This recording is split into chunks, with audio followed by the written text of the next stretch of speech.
ہمارے اپوزیشن کل جمع ہو گئی، ان کے چیمبر پہ ملاقات ہو گئی، زرداری صاحب بھی بیٹھے، لیکن زرداری صاحب کو شہباز شریف صاحب نے تو ادھر لاہور میں گھسیٹنا تھا، وہ سارا کچھ، وہ سارے ملتوی ہو گئے، یو ٹرن لے لیا، تو شہباز شریف صاحب کا یو ٹرن کیوں نہیں میڈیا پہ آ رہا ہے؟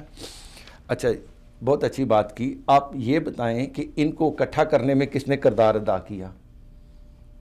تحریک انصاف نے ان دونوں کو اکٹھا کرنے کے لیے کیا کہ یہ ایک کمبائنڈ اپوزیشن بنے. لوگ پاکستان میں یہ تاثر دیا جا رہا ہے کہ یہ خدا نخواستہ این آر او کے لیے کر رہے ہیں یا اپنے مقدمات کو التوا کرنے کے لیے یا اس میں ریلیکس لینے کے لیے. ایسی قطعی کوئی بات نہیں ہے. ٹھیک ہے، ہمارا سٹینڈ مسلم لیگ نون کا وہی ہے جو پہلے تھا، اور پیپلز پارٹی کے ساتھ ہمارا جو اب پیچ اپ ہو رہا ہے یا جس کی اسٹریٹجی بنائی جا رہی ہے، اس کا محرک جو ہے وہ خود تحریک انصاف ہے. اس نے خود ان دونوں کو اس مقام پہ لا کھڑا کیا ہے کہ یہ اب جس اپوزیشن کا رول کریں گے یہ موجودہ حکومت کے لیے بہت بھاری ہو جائے گا. موجودہ حکومت جو ہے چل نہیں رہی، یہ رینگ کر چل رہی ہے.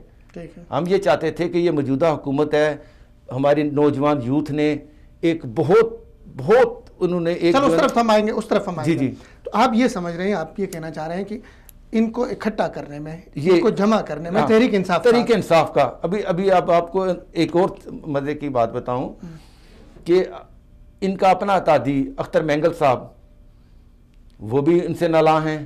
ہو سکتا ہے کہ وہ کسی ٹائم جو ہے اتحاد سے خارج ہو جائیں، وہ ویسے بھی اپوزیشن بنچوں پہ بیٹھے ہوئے ہیں.